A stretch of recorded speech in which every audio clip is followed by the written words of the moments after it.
মাননীয় প্রধানমন্ত্রীর পিছনে তার সহায়ক ডক্টর ইউনূস সাহেব ব্যাগ নিয়ে পিছনে গুড়গুড় করছেন। তার মানে আমার ভাই যে বলেছেন নির্বাচন ইঞ্জিনিয়ারিং করে এই সরকারকে ক্ষমতায় বসিয়েছিলেন ডক্টর ইউনূস, আজকে তার প্রমাণ আমরা দেখেছি। আজকে আমার মঞ্জু ভাইকে মনে করতে চাই, মঞ্জু ভাই জেলে যাওয়ার আগের দিন আমরা বলেছিলাম যদি রাজপথে শক্তি দেখাতে পারেন তাহলে পতন অবশ্যই হবে। মঞ্জু ভাই নিশ্চয় মনে আছে। আজকে রাজপথ দেখেন ভাগ্যের কি নির্মম পরিহাস, এই দক্ষিণ গেটে জামাতকে সভা করতে দেয় নাই। আজকে আওয়ামী লীগ কোথায়? আজকে আওয়ামী লীগ কোথায় গেলে? আজকে সারা গুলিস্তান চত্বর বলে গেছে আওয়ামী লীগের টিকিটিও নাই। আজ থেকে এখানেই হবে জামাতের প্রতিটা মিটিং। এটি আমার আবেদন, এটি আমার নিবেদন। ইসলামী শক্তি উত্থান হবে বাইতুল মোকাররমের দক্ষিণ গেট থেকে। আসসালামু আলাইকুম, ভালো থাকবেন, সুখে থাকবেন, লড়ার জন্য প্রস্তুত নেন। আসসালামু আলাইকুম। ঢাকা শহরের জনতা, আমরা ইতিমধ্যে যে বিষয়টা পরিষ্কার হয়েছি, আজকে এই দ্বিতীয় বার্ষিকীতে একটা স্বৈরাচার হওয়ার জন্য 5 মাসের মধ্যেই যে প্রমাণ দরকার, এই তারেক জিয়ার সরকার তার প্রমাণ রেখেছে। তারা শিক্ষা প্রতিষ্ঠান দখল করেছে, তারা প্রশাসন দখল করেছে, তারা বাংলাদেশের প্রতিটা প্রতিষ্ঠানে তাদের লুট বসিয়েছে। দলীয়করণের মাধ্যমে তারা নির্বাচন কমিশনকেও দখল করেছে। এই দখলবাজ স্বৈরাচারী সরকারের বিরুদ্ধে আমাদের নেতা, 11 দলের নেতা, উনি ইতিমধ্যেই ইঙ্গিত দিয়েছেন বিপ্লব অনিবার্য। আমরা আজকের এই দ্বিতীয় বার্ষিকীতে বলতে চাই, আমরা আর অভ্যুত্থান চাই না, আমরা বিপ্লব চাই। এই বাংলাদেশকে ফ্যাসিস্ট মুক্ত করতে হলে বিপ্লবের মাধ্যমেই প্রতিটা ক্ষেত্র থেকে স্বৈরাচারের মূল উৎপাদন করতে হবে। সংগ্রামী ঢাকাবাসী, আপনাদের মাধ্যমে সারা বাংলাদেশে আজকে তার মেসেজ যাবে। আজকে দ্রব্যমূল্য, আজকে সাধারণ নাগরিকদের জীবন ধারণের প্রতিটি উপকরণ যেভাবে আমাদের দরাছোঁয়ার বাইরে যাচ্ছে, তার থেকে ফিরে আনতে হলে ঐক্যবদ্ধভাবে সকলের বিপ্লবের ডাকের অপেক্ষায় থাকবেন। ইনশাল্লাহ বিপ্লবের মাধ্যমে আমরা এই দ্রব্য স্বৈরাচারের জবাব দেব ইনশাল্লাহ। আসসালামু আলাইকুম। সংগ্রামী ভাই এবং বন্ধুগণ, জুলাই অভ্যুত্থানের আজকে দ্বিতীয় বার্ষিকীতে আমরা ফ্যাসিবাদের পুনরুত্থান, ফ্যাসিবাদের প্রত্যাবর্তন এবং ফ্যাসিবাদের পুনর্বাসনের আভাস পাচ্ছে। আর এর সব দায়িত্ব গ্রহণ করেছে বর্তমান বাংলাদেশ সরকার। আমরা বলতে চাই, আবার জুলাই হবে, রাজপথ রক্তাক্ত হবে, ফ্যাসিবাদ বাংলাদেশে ফিরে আসবে না। আজকের এই সমাবেশে এ পর্যায়ে বক্তব্য রাখছেন বাংলাদেশ খেলাফত মজলিসের সংগ্রামী মহাসচিব মাওলানা জালাল উদ্দিন। বক্তব্য রাখছেন মাওলানা জালাল উদ্দিন।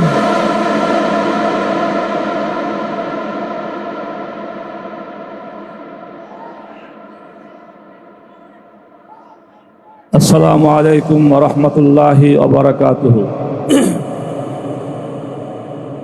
11 দলীয় ঐক্য আয়োজিত আজকের এই গণসমাবেশের সংগ্রামী সভাপতি, বাংলাদেশ খেলাফত মজলিসের মুহতারাম আমির আল্লামা মামুনুল হক, জাতীয় নেতৃবৃন্দ, সাংবাদিক ভাইয়েরা, প্রিয় ঢাকাবাসী,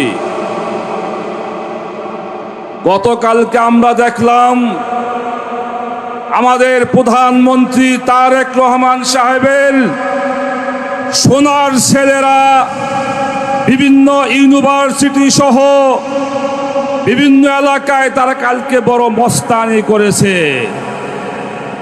আমি জিজ্ঞাসা করতে চাই, প্রধানমন্ত্রী, আপনার এই মস্তান বাহিনী বিগত 15 বছর কোথায় ছিল? আপনার এই হেলমেট বাহিনী, আপনার এই হাতুড়ি বাহিনী বিগত 15 বছরে আপনার মায়ের বাসার সামনে একটি বালুর ট্রাকও সরাইতে পারে নাই। গতকালকে আমাদের দুর্ভাগ্য যে এই হেলমেট বাহিনী, সংগ্রামী ভাই এবং বন্ধুগণ, আজকের এই ঐতিহাসিক গণসমাবেশে আমাদের মাঝে এসে উপস্থিত হয়েছেন বাংলাদেশ জামাত ইসলামীর সংগ্রামী আমির জামাত, মহান জাতীয় সংসদের মাননীয় বিরোধী দলীয় নেতা, বিশ্ব ইসলামী আন্দোলনের অন্যতম প্রধান, গণ আন্দোলন ফ্যাসিবাদ বিরোধী আন্দোলনের অগ্রসেনানী জনাব ডাক্তার শফিকুর রহমান এমপি। নারায়ে তাকবীর, নারায়ে তাকবীর। আমির জামাতের আগমন, বিরোধী দলের নেতার আগমন, নারায়ে তাকবীর।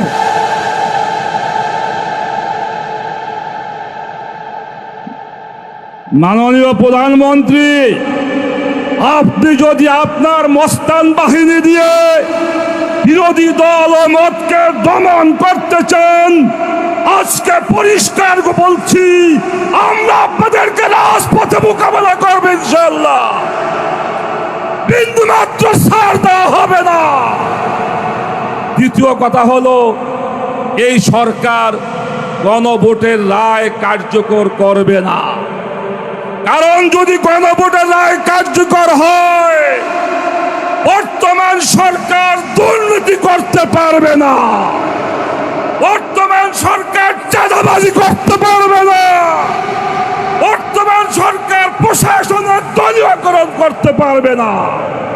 তাই আজকে আমি জাতীয় নেতৃবৃন্দকে বলবো, অবিলম্বে যদি সোজা আঙ্গুলে ঘি না ওঠে, আমাদের আঙ্গুল বাঁকা করতে হবে।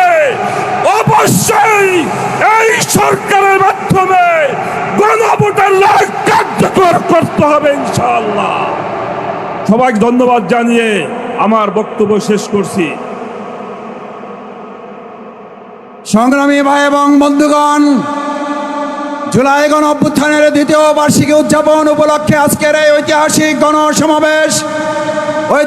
গণসমাবেশে এখন বক্তব্য রাখার জন্য অনুরোধ করছি জাতীয় গণতান্ত্রিক পার্টি জাগপার সংগ্রামী মুখপাত্র সহ সভাপতি জননেতা। আমি আবার ছোট মাছ খাই না, বড় মাছ আমার খুব ভালো লাগে। হাত দিলে আপনারা যাদের আব্বা ডাকেন তাদের কারো ইজ্জত থাকবে না। কেউ কেউ বর্ডার পার হয়ে রক্ষা পেয়েছেন, আপনারা কোন বর্ডার পার হবেন চিন্তা করে দেখেন। এটা কি শুধুমাত্র একটা সরকার পরিবর্তনের আন্দোলন ছিল? এটা কি শুধুমাত্র এক দল লুটেরার পরিবর্তে আরেক দল লুটেরা এসে দেশটাকে খাবে সেই জন্য ছিল? এই লড়াইটা কি ছিল যে আগের মতো দুর্নীতি চলবে, শুধু মানুষগুলো বদলায় যাবে? এই আন্দোলন সেই জন্য ছিল না। আমরা রাষ্ট্রের গুণগত পরিবর্তন চেয়েছিলাম। আমরা চেয়েছিলাম একটা মানবিক রাষ্ট্র, যেই রাষ্ট্রে 18 কোটি মানুষ তার নাগরিকের অধিকার নিয়ে বাঁচতে পারবে। কিন্তু দুর্ভাগ্য আমাদের, আমরা দেখলাম 15 বছর যা হয়েছে, দেশ এখন প্রায় সেই পথেই যাচ্ছে। অনেকে বলে পতিত ফ্যাসিস্টকে ফিরতে দেয়া হবে না। পতিত ফ্যাসিস্টকে কেউ ফিরতে দেবে না। যদি ফেরে, আপনাদের ব্যর্থতার কারণেই ফিরবে। আপনারা যখন চাঁদাবাজি করেন, ধান্দাবাজি করেন, বালুর ব্যবসা করেন, আপনারা যখন সাধারণ মানুষের ব্যবসা প্রতিষ্ঠানে গিয়ে লুটপাট করেন, আপনারা যখন কিভাবে নির্বাচনে জালিয়াতি করে আরেকবার আরেক আসন আরেকটু জায়গা পাওয়া যায় সেই ধান্দা করেন। আপনারা যখন ক্ষমতার ভারসাম্যে আর বিশ্বাস করেন না, আপনারা যখন ভিন্ন মতকে দমন করার জন্য নোংরা পথ অবলম্বন করেন, ঠিক যেরকম শেখ হাসিনা সরকারের সময় হয়েছিল, তখন মনে রাখবেন আপনারাই কিন্তু সেই স্বৈরাচারকে বরণ করে নিয়ে আসবেন। আমি তো 15 বছর ছিলাম, কার কি ভূমিকা, কার কি কথা, কোন দলের কি, আমি সব নিজের চোখে দেখেছি। এমনও মিটিং গেছে বলা হয়েছে সরকারের বিরুদ্ধে কিছু বলার দরকার নাই, তারা এখন বিরাট বিপ্লবী সাজে। শোনেন, ক্ষমতার চোখে চোখ রাখার সাহস খুব কম মানুষের হয়, বেশিরভাগই হলো ইন্দুরের মতো, ক্ষমতা যেই দিকে তেনারান সেই দিকে। সব দেখা হয়েছে 15 বছর। আজকাল যারা বড় বড় বিপ্লবী সাজে, তারা কোথায় ছিল 15 বছর খুব ভালো করে জানি। রাতের অন্ধকারে কার দলের সাথে কার দলের ব্যবসা হয়েছে, কোথায় কোন লেনদেন হয়েছে, কে শান্তিমতো কাজ করে এলাকায় ঘুমাইতে পারছে, কে আওয়ামী লীগের নেতাদের সঙ্গে হাত মিলায়া রাজনীতি করছে এবং মিটিং এর সময় বলছে থাক আওয়ামী লীগের নাম নিয়ে কিছু বলার দরকার নাই, এইসব আমরাও খুব ভালো জানি। বীর সাজবেন ভালো কথা, খোঁচাখুচি করেন না। খোঁচাখুচি করলে আমি আবার ছোট মাছ খাই না, বড় মাছ আমার খুব ভালো লাগে। হাত দিলে আপনারা যাদের আব্বা ডাকেন তাদের কারো ইজ্জত থাকবে না। যাই হোক, সরাইল আশুগঞ্জের মানুষের কাছে আমার অনেক ঋণ, আমি আমার এই ঋণ পরিশোধের চেষ্টা করব। সরাইল আশুগঞ্জকে মডেল উপজেলা করবার যে ওয়াদা আমি করেছিলাম, সেই ওয়াদা পূরণে আমি সর্বোচ্চ চেষ্টা করব। আজকে এখানে সম্মানিত ইউনো মহোদয়, ওসি সাহেব উপস্থিত আছেন। আমি আপনাদের দৃষ্টি আকর্ষণ করছি, চর সোনারামপুরে বালুর ব্যবসা, এক দল গেছে আরেক দল খাচ্ছে, এবং কারা খাচ্ছে তাদের সবার ছবি, সবার নাম আশুগঞ্জের মানুষ জানে। আমি অনুরোধ করব, সরকারি দল সরকারি মত দেখবেন না, চোর চোরই সে যেই দলেরই হোক, বালুচোরই সে যেই দলেরই হোক, মাদক ব্যবসায়ী সে যেই দলেরই হোক, এইসব চোর লুটেরাদের কারণে দলগুলো ডোবে, দলের সাধারণ কর্মীরা শাস্তি ভোগ করে। আমি অনুরোধ করব, দলমত দেখবেন না, অপরাধী দেখবেন, অপরাধ দেখবেন এবং আইনের শাসন না বলে কায়েম করবেন। সেই আইনের শাসন যেন নিজ নিজ এলাকা থেকেই কায়েম শুরু হয়। মামলা বাণিজ্য নিয়ে কথা এসছে। আমি নিজে আইনজীবী, 25 বছরের প্র্যাকটিস। একই এফআইআর হুবহু একটার সঙ্গে আরেকটার কোনো অমিল নাই। আওয়ামী লীগের সরকারের সময় হয়েছে, শুধু আসামির নাম পরিবর্তন হয়েছে, অজ্ঞাতনামা 200 আসামি, 200 আসামির মধ্যে কখনো এই বিএনপির এই লোক, না হলে ওই লোক, জামাতের এই লোক, ওই লোক, এইভাবে মামলা দেওয়া হয়েছে কি হয় নাই?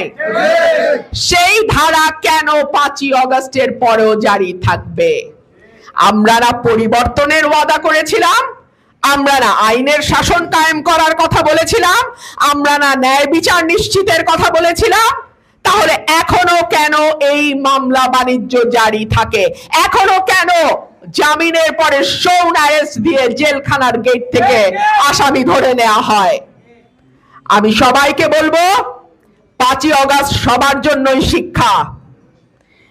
কেউ কেউ বর্ডার পার হয়ে রক্ষা পেয়েছেন, আপনারা কোন বর্ডার পার হবেন চিন্তা করে দেখেন। ধন্যবাদ সবাই।